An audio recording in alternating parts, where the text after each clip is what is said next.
మీ father help తీసుకుంటే మనకి time save అవుతుందేమో కదా. ఆల్రెడీ మాట్లాడాను. సంజయ్కి సంబంధించిన ఏ డిసిషన్ తీసుకోవాలన్నా కొంతకాలం వెయిట్ చేయమన్నారు.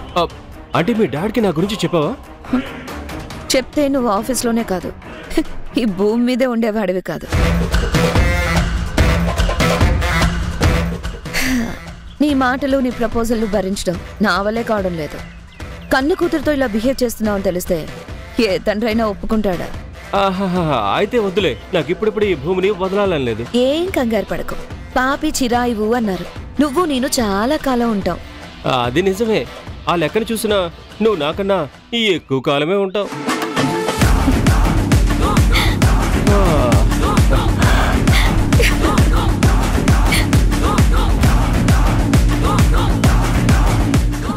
ఈ నవ్వు చాలు మ్యాగీ, జీతం కూడా అడగకుండా జీవితాంతం నిన్నే చూస్తూ ఉండిపోవచ్చు. సరే అయితే అకౌంటెంట్తో చెప్పి ఈ మంత్ శాలరీ క్రెడిట్ చెయ్యొద్దు అంటాను. అమ్మో, అంత పని చేయకు. బ్యాచులర్ని నా బతు మీద కొట్టుకు.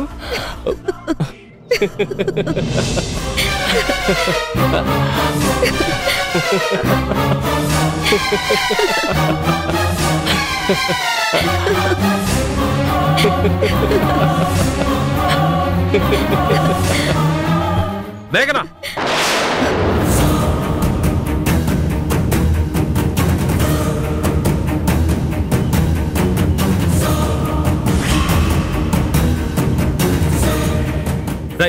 నువ్వేంట్రా ఈ టైంలో ఈ క్యాబిన్లో? నీకేం పని?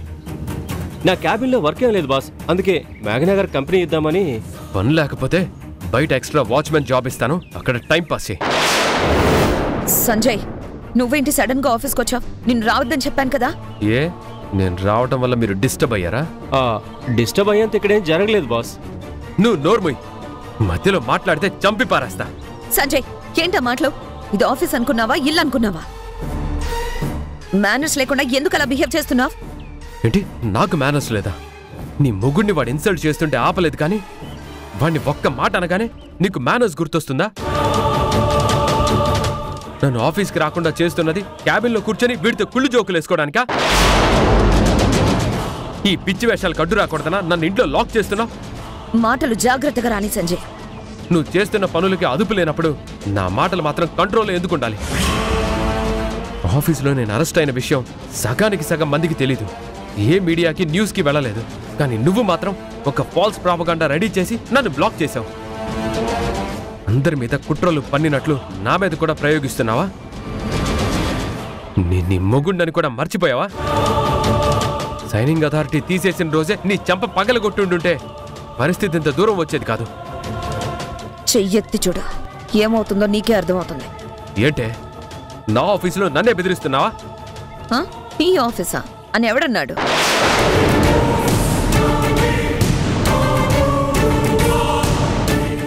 కంపెనీకి నీ పేరు మాత్రమే ఉంది తప్ప ఇక్కడ నీకే అధికారం లేదు. నాకెందుకు లేదు? ఇది మా అమ్మ నాన్నలు స్టార్ట్ చేసిన కంపెనీ. నువ్వు చెప్పినంత మాత్రాన నాది కాకుండా పోతుందా?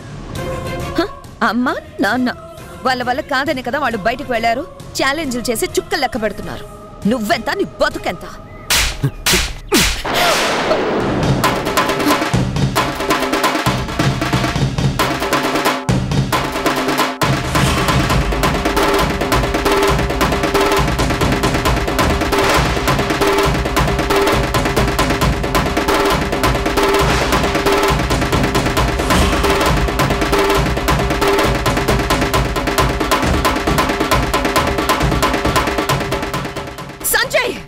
అరిస్తే ఇంకో చంప కూడా పగులుతుంది.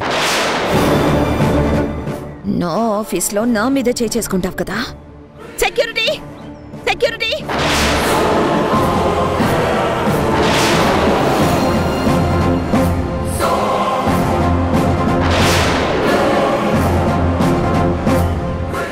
ఇతన్ని బయటికి గంటేయండి.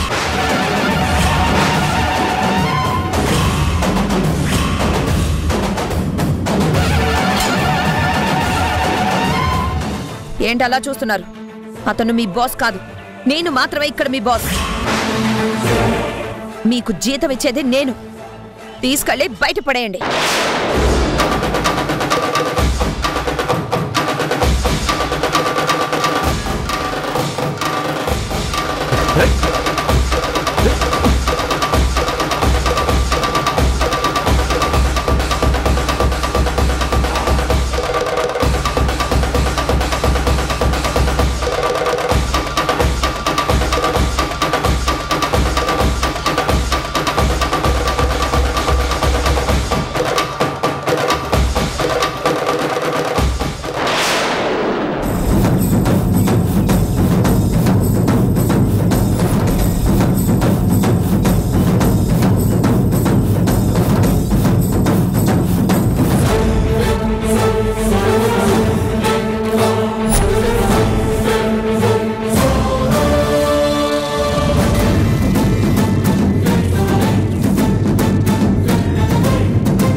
హ్యాపీగా ఇంట్లో రిలాక్స్ అయితే ఇంత అవమానం జరిగేది కాదు కదా. అంత నీ కర్మ. అవునే, నా కర్మే. నిన్ను నీ నటనని నమ్మి నా వాళ్ళని దూరం చేసుకున్నాను చూడు, అది నా కర్మ. నువ్వేం చేసినా నా మంచి కోసమే అనుకోవడం నా కర్మే. నీ ప్రేమ నటన అన్నీ తెలిసినా తప్పులని క్షమించాను చూడు, అది నేను చేసిన అతిపెద్ద నేరం. గుర్తుపెట్టుకో, నా నుండి దూరం చేసిన ప్రతిదీ నేను తిరిగి సొంతం చేసుకుంటాను. అది ఆస్తి అయినా, ఆఫీస్ అయినా, అమ్మా నాన్న అయినా. ఆయన ఇక్కడే ఉంటే ఇలాగే వాగుతూ ఉంటాడు. బయటికి తోసేయండి.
కంపెనీకి నీ పేరు మాత్రమే ఉంది తప్ప ఇక్కడ నీకే అధికారం లేదు.